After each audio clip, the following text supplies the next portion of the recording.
안녕하세요. 결혼 1년 만에 이혼해 지금은 새 인생을 준비 중인 올해 34살 여자입니다. 이혼하게 된 이유를 제공한 건 전적으로 신우랑 시어머니 때문이었지만 중요한 상황에 말 한마디 똑바로 못하는 못 믿어온 남편도 이 이혼에 있어서 아무 잘못이 없다고 할 수는 없겠네요. 남편 아래로 저랑 나이가 같은 신우가 있었습니다. 결혼도 아직 안 했어요. 제 생각이지만 아마 평생을 가도 신우를 데려가겠다는 사람이 있을까 싶습니다. 혹시나 있다면 그 사람은 전생에 나라를 팔아먹었거나 무슨 죄를 지었어도 그에 상응하는 잘못을 저지른 사람이 아닐까 해요. 25살 될 때까지 일은 안 하고 놀러만 다녔대요. 결국엔 시부모님도 하다 안 되겠어서 네가 놀러 다닐 돈은 직접 벌어서 쓰라고 하셨다고 하더라고요. 그 후 신우가 첫 직장을 가진 이래로 여지까지 바뀐 직장만 30개가 넘는다고 합니다. 회사뿐만 아니라 아르바이트 같은 것까지 전부 포함한 숫자고요. 9년 동안 30개면 1년에 서너 번씩은 직장을 바꿨다는 소리지요. 신우는 그걸 또 엄청 자랑처럼 이야기해요. 일하다가 지발로 관둔 게 더 많았겠지만 멀쩡한 사장이라면 안 나오는 게 더 돈이 될 거라며 신우를 잘랐을 텐데. 신우는 항상 자기를 담기에는 회사라는 그릇이 너무 작다는 식으로 자기 합리화를 했나 보더라고요. 자기애가 강한 것도 좋지만 적당히 해야지. 솔직히 나이 34이나 먹고 저런 소리 하고 있으니까 자유로운 영혼처럼 보인다기보단 한심하기 그지 없었습니다. 그것뿐이겠나요? 심지어 성격도 안 좋아요. 동네에 있는 가게 중에서는 아예 신우를 출입금지 시킨 곳도 있습니다.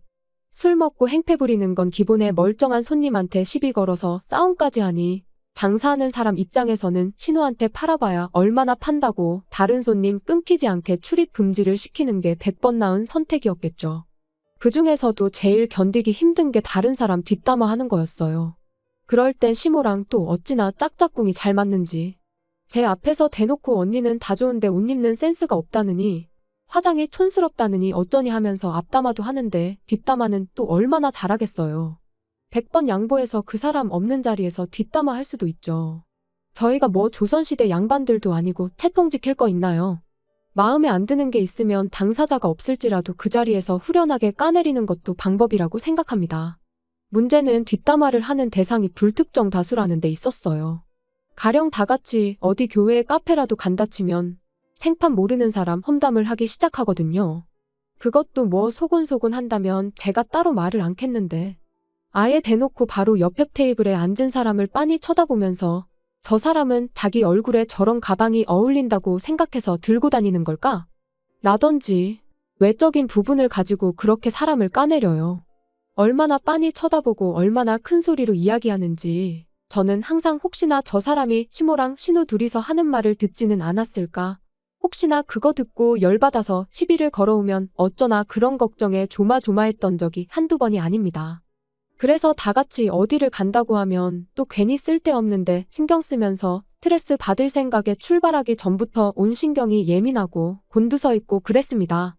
그런 인간 말종 신우를 제 동생하고 결혼시키고 싶다고 나오니 저로서는 당연히 거부감이 들 수밖에 없었고 견디다 못해 결국 이혼을 선택하게 되었어요.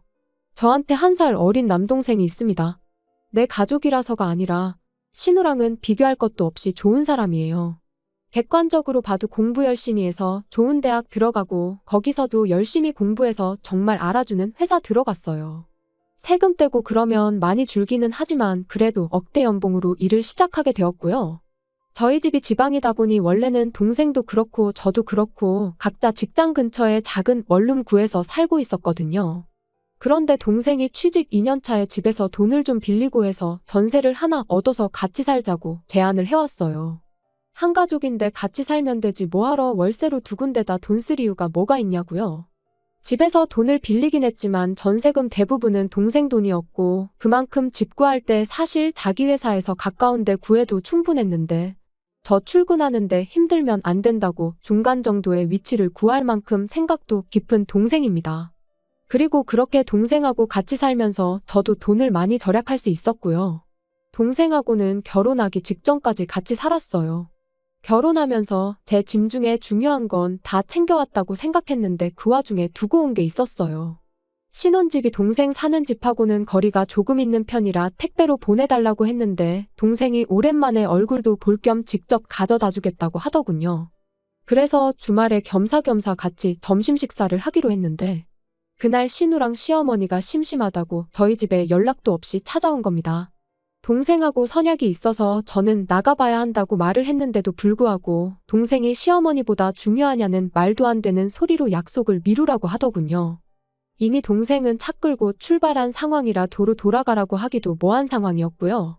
남편이 그럼 동생도 같이 해서 점심 식사를 하면 되지 않겠냐고 했는데 동생이 낯가림이 심한 편이라 과연 같이 식사를 할지 싶었어요. 아니나 다를까 동생한테 전화를 했더니 상황이 그러하다면 물건만 전해주고 자기는 그냥 돌아가겠다 했어요. 식사야 나중에 해도 되는 거 아니냐면서요. 주말이라 차가 막혀서 오는 데만 1시간쯤 걸릴 텐데 헛걸음 시킨 것 같아서 너무 미안하더라고요. 그 와중에 신우랑 시모도 괜찮다는데 뭐가 문제냐면서 먹고 싶은 거 정해놨으니 바로 가자고 저를 재촉했어요. 아니, 동생이 오기로 했는데 가긴 어딜 가냐고. 나가더라도 동생 오고 나서 가는 게 맞지 않냐고 했더니 어차피 차 끌고 오는데 여기로 오라 그러나 저기로 오라 그러나 똑같은 거 아니냐고 짜증을 내대요. 분위기가 험악해지니까 남편이 처남한테는 내가 잘 말해줄 테니까 일단 나가자고 저를 잡아 끌었고요. 그렇게 동생은 오는 도중에 또 목적지를 바꿔야 했고 방향이 다른 곳이었다 보니 거기서 또 30분 정도를 낭비해야 했어요. 그렇게 도착한 동생한테 그나마 시어머니가 여기까지 왔는데 먹고 가라면서 옆에 있는 의자를 빼주긴 했지만 이미 식사가 한참인 와중이었고 동생도 예상했던 대로 불편한 자리에서 밥까지 먹고 싶지는 않았는지 감사하지만 마음만 받겠다며 극구 사양하고 저에게 전해줘야 할 물건만 전해주고 자리를 떠났습니다. 지금 생각해도 그때는 제가 동생한테 몹쓸 짓을 했다는 거 인정합니다. 시자들이 뭐라고 거기서 찍소리도 못하고 당하고만 있었으니 말이에요. 제가 팔려가는 결혼을 한 것도 아닌데 신우나 시모 성격을 알다 보니까 괜히 더러운 꼴 보기 싫어서 참았다는 게 지금 생각해보면 정말 한심할 따름입니다. 아무튼 그렇게 동생이 돌아갔는데 신우가 먼저 입을 열더라고요. 동생의 누나인 저를 바로 앞에다 두고 동생 뒷담화를 시작한 거예요. 결혼식 때 어디서 저런 비리비리한 사람이 왔나 했더니 그게 언니 동생이었냐고요. 신우 말이 끝나기 무섭게 시모가 옆에서 깔깔대기 시작했어요. 그러더니 신우가 왕년에 잘 나가던 이야기를 꺼내더라고요. 자기 한참 클럽 다니고 그럴 때 저런 피죽도 못 얻어먹은 것 같은 놈들은 자기 포스에 눌려서 말도 못 붙이고 그랬다나 어쨌다나. 그걸 또 시모가 그래서 밥 안 먹고 그냥 돌아간 거 아니겠냐고 받아쳐주면서 깔깔거리더라고요. 다른 사람도 아니고 가족인데 말이 너무 심한 거 아니냐고 한마디 했더니 뭐 찔리는 거 있냐면서 더 좋아하는데 이 사람들은 인성이 답도 없구나 싶었습니다. 그래서 제가 한마디 했어요. 동생이 지금 얼마나 잘 나가는 줄은 알고 그런 말 하냐고요. 어머님 아들하고 제가 버는 돈 둘이 합쳐도 내 동생이 버는 돈만 못한 건 알고 말하는 거냐고.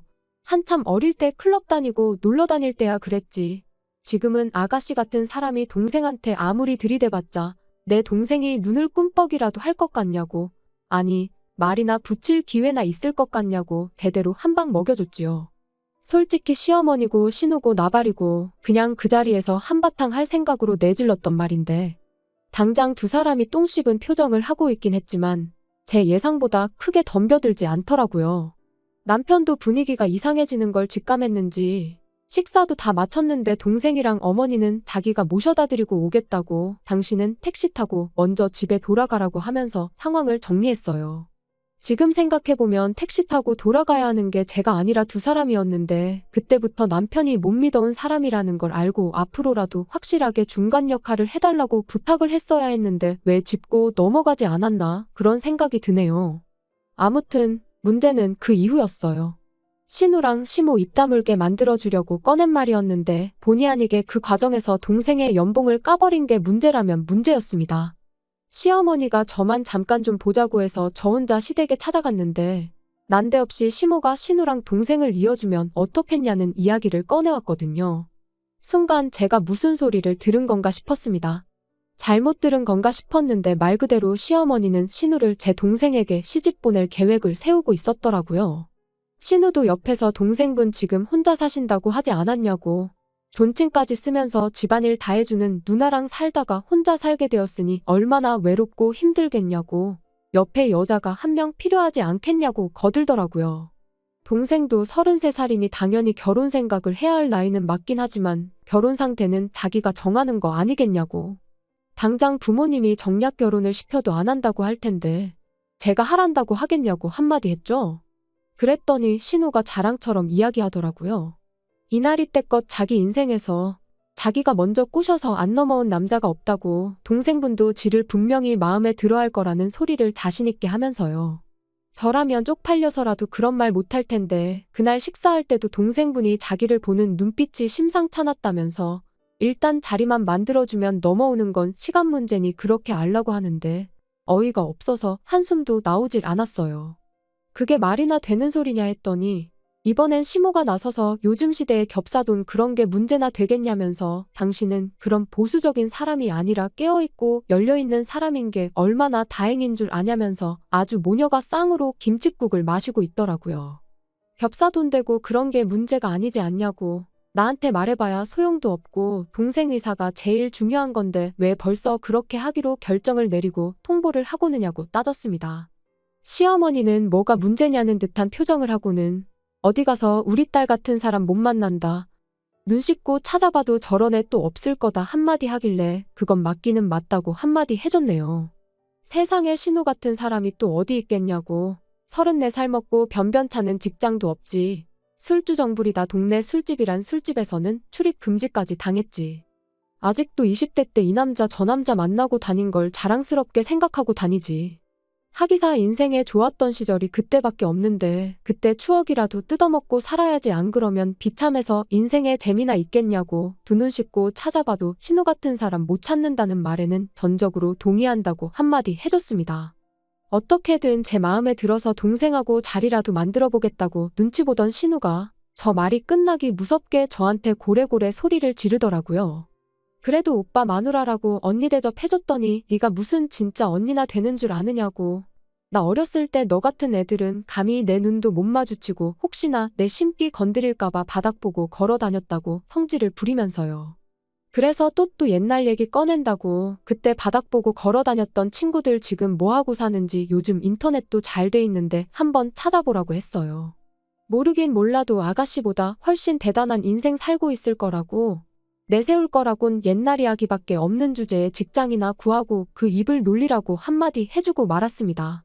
맨날 센 척만 하던 신우가 그 말을 듣고 나선 갑자기 빼엥 눈물을 짜기 시작하더라고요. 눈에는 도끼가 가득 맺혀가지고 뭐라고 하는지 못 알아들을 정도로 혼자 소리를 질러대기 시작하는데 시모가 저한테 어떻게 그런 심한 말을 할 수가 있냐며 뭐라 한마디 하대요. 가족이면 응당 가족의 허물을 덮어줘야 하는 거 아니냐. 그런데 어떻게 그런 말을 할 수 있느냐고 하길래 허물이라고 하는 거 보니 어머님도 아가씨가 무슨 문제가 있는지 잘 알고 계시는 것 같은데 가끔은 감싸만 주는 것보다 독하게 한마디 해주는 게 더 도움이 되기도 한다고. 이번 기회에 신우 사람 만들어주는 게 어머님 인생에서나 신우 인생에서나 더 도움이 되지 않겠냐고 한마디 했습니다. 그 순간만큼은 정말 머리채 잡고 주먹 다짐이라도 할 것 같은 일촉즉발의 상황이었어요. 신우가 싸움을 얼마나 잘하는지는 몰라도 더 있다가는 더러운 꼴 볼 수도 있겠구나 싶어서 급하게 제 할 말만 다 하고 부랴부랴 집으로 돌아왔습니다. 집에 돌아오는 길에 아마도 시어머니가 남편한테 전화해서 방금 시댁에서 무슨 일이 있었는지에 대해서 다 말을 해줬나 봐요. 문 열고 들어오자마자 남편이 잠깐 이야기 좀 하자면서 무서운 표정을 짓고 있었거든요. 집에 오는 길 내내 남편이 어떻게 나오느냐에 따라서 저도 이 결혼 생활을 이어가야 할지 말아야 할지 큰 결심을 했던 상황이라 별로 두렵진 않았습니다. 하지만 하나 기대한 게 있다면 아무리 자기 어머니고 동생이라고 해도 아닌 건 아니라고 할 수 있는 단호한 모습을 보여줬으면 했어요. 그 기대는 집에 도착하자마자 깨지긴 했지만요. 남편이 제 얼굴을 보자마자 말하기를 처남하고 동생하고 이어준다는 게 집안 분위기를 개판을 만들어야 할 만큼 큰일이었냐고 따지고 들었거든요. 남편한테 입장 바꿔 생각해보라고. 신우가 억대 연봉 받고 잘 나가는데 내가 갑자기 내 알코올 중독자 동생을 신우랑 결혼시키면 어떻겠냐고 물어오면 당연히 기분 안 나쁘겠냐고요. 이 집구석 식구들은 역지사지라는 말이 무슨 말인지도 모르는 것 같아 보였습니다. 입장 바꿔 생각해보라고 했더니 남편도 뭐라 할 말이 없었는지 잠깐 아무 말도 못하고 가만히 있더라고요. 그러더니 동생을 감싸주는데 급급했습니다. 걔가 하면 잘하는 앤데 기회가 없어서 그런 거라고. 결혼해서 가정을 이루면 어련히 잘하지 않겠냐고 묻는데 차라리 걔가 똥을 참지 신우가 바뀔 사람이냐고. 오히려 그렇게 결혼시켜놓고 다른 남자 집에 끌어들이지만 않으면 다행 아니겠냐고. 겹사돈 그런 걸 떠나서 내 동생이 어디서 신우 같은 걸 결혼 상대라고 집에 데려오면 다리몽댕이를 부러뜨려서라도 결혼 못하게 막을 거니 절대 신우랑 내 동생이랑 연관짓지 말라고 했어요. 그랬더니 남편이 저보고 생각이 너무 짧은 거 아니냐고 하면서 나무를 보지 말고 숲을 보랍니다. 뭔 소리를 하는가 했더니 지 동생이랑 엄마랑 똑같은 소리를 하고 있네요. 솔직히 처남이 비리비리하고 외모도 좀 딸리지 않느냐고. 앞으로 처남한테 결혼하겠다고 들이대는 사람이 있으면 100이면 100 처남이 버는 억대 연봉을 노리고 결혼하겠다는 사람일 거라는 겁니다. 결혼하면 그 누군지도 모르는 여자 집으로 처남이 피땀 흘려 번 돈이 흘러 들어갈 텐데 그럴 바에 한 가족인 우리 집에 쓰는 게 맞지 않겠냐면서요. 그 말 듣자마자 이혼을 결심했던 것 같아요.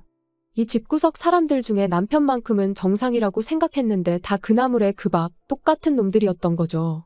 더 묻고 따질 것도 없겠다 싶어서 겹사돈이 문제가 아니고 나도 당신하고 이혼할 생각이니 그렇게 알라 한마디 해주고 그 길로 짐 싸서 나왔습니다. 동생 신세는 지고 싶지 않았는데 갈 곳이 마땅히 동생 집 말고는 없더라고요. 제가 찾아온 걸 보고는 동생이 놀라서 무슨 일이냐고 묻길래 자초지종을 다 말해줬습니다. 그나마 다행인 건 동생이 결혼을 전제로 만나고 있는 사람이 있다는 거였어요. 같은 직장에 몸담고 있는 사람이라고 하니 적어도 신우처럼 머릿속에 똥만 가득 찬 사람은 아닐 테니까 안심이 되더라고요. 어차피 매형 동생분하고 결혼은커녕 앞으로 만날 일도 없을 것 같은데 매형한테 잘 이야기해서 풀면 어떻겠냐고. 누나가 이대로 이혼하면 나 때문에 이혼하게 되는 것만 같아서 마음이 무겁다고 하길래 그런 생각은 하지 말라고 했습니다. 너 때문이 아니라 너 덕분에 이혼하는 거라고. 걔한테 비교하자니 걔한테 미안할 만큼 되먹지도 못한 인간들로 이루어진 집구석인 걸 덕분에 알게 되었으니 더 늦기 전에 이혼하는 게 천만다행 아니겠냐고요. 아무튼 그렇게 남편과는 이혼을 하게 되었어요. 처음에 남편이 죽어도 이혼 안 해줄 거라고 으름장을 놓더니 시어머니 입장에서는 그래도 아들이 하루라도 덜 살고 이혼하는 게 낫다 싶었는지 2달도 안 지나서 결국 이혼 서류에 도장을 찍게 만들어줬어요. 그렇게 1년 길지도 않은 결혼 생활에 종지부를 찍고 혼자가 되었습니다. 동생이 결혼할 상대가 생겼다니 동생 집에서 머무는 게 그 여자 입장에서는 똑같은 시짜짓하는 신우처럼 보일 수도 있겠다 싶어서 지금은 다시 혼자서 살고 있어요. 하지만 아무리 혼자서 살게 되었다고 한들 그 인간만도 못한 집구석에서 한 가족으로 살고 있는 것보다는 100배 1000배 낫네요.